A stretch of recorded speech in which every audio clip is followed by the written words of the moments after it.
ఇప్పుడు అసలు tubal blockage అంటే ఏంటి? ఫెలోపియన్ ట్యూబ్స్ దానికి ఏమైనా సిమ్టమ్స్ ఉంటాయా? కాజెస్ వీటి గురించి తెలుసుకుందాం. First and foremost bilateral tubal block or unilateral tubal block ఏమైనా సిమ్టమ్స్ ఉంటాయా అంటే మోస్ట్ ఆఫ్ ద కేసెస్లో సైలెంట్గానే ఉంటుందండి. మనకి ఏమి సిమ్టమ్స్ ఉండవు ట్యూబ్స్ బ్లాక్ అయినప్పుడు. కొంతమంది పేషెంట్స్లో మాత్రము ఏంటంటే లైక్ క్రానిక్గా డిశ్చార్జ్, అబ్నార్మల్ డిశ్చార్జ్ ఉండడము, ఏమైనా ఇన్ఫెక్షన్స్ ఉన్నప్పుడు అటువంటిది ఉండొచ్చు. లేదంటే ఒక వేగ్ అబ్డామినల్ పెయిన్, హైడ్రోసాల్పింగ్స్ కానీ అటువంటివి ఉండేటప్పుడు వేగ్ అబ్డామినల్ పెయిన్ అనేది ఉండొచ్చు. ఇలాగా కొంతమంది పేషెంట్స్లో మనం పికప్ చేయొచ్చు.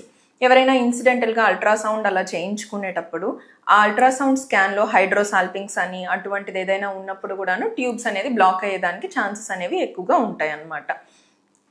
ఇవి మోస్ట్ ఆఫ్ ద సిమ్టమ్స్ అనుకోవడానికి ఇవన్నమాట.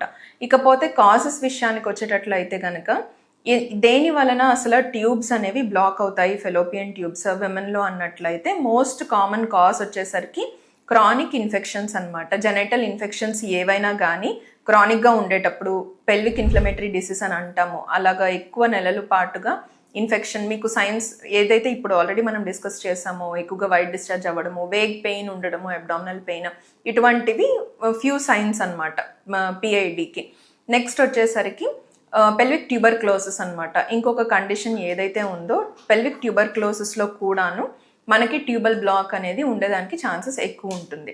అది కాకుండా మోస్ట్లీ అంటే ఫిజియోలాజికల్ అనొచ్చు, లేదంటే కొంతమంది పేషెంట్స్ ఏంటి హెచ్ఎస్జి ఆర్ ఎస్ఐఎస్ అనే ఇన్వెస్టిగేషన్స్ చేసుకుంటారు. ఈ టెస్ట్లో ఏంటంటే టెంపరీగా ట్యూబ్స్ అనేవి స్పాజంలోకి వెళ్తాయి అన్నమాట. అలా కూడాను ట్యూబల్ బ్లాక్ అని డిటెక్ట్ చేయొచ్చు, బట్ స్టిల్ అగైన్ దాన్ని మనం కన్ఫర్మ్ చేసుకోవాలి ట్యూబల్ బ్లాక్ ఉందా లేదా అనేది.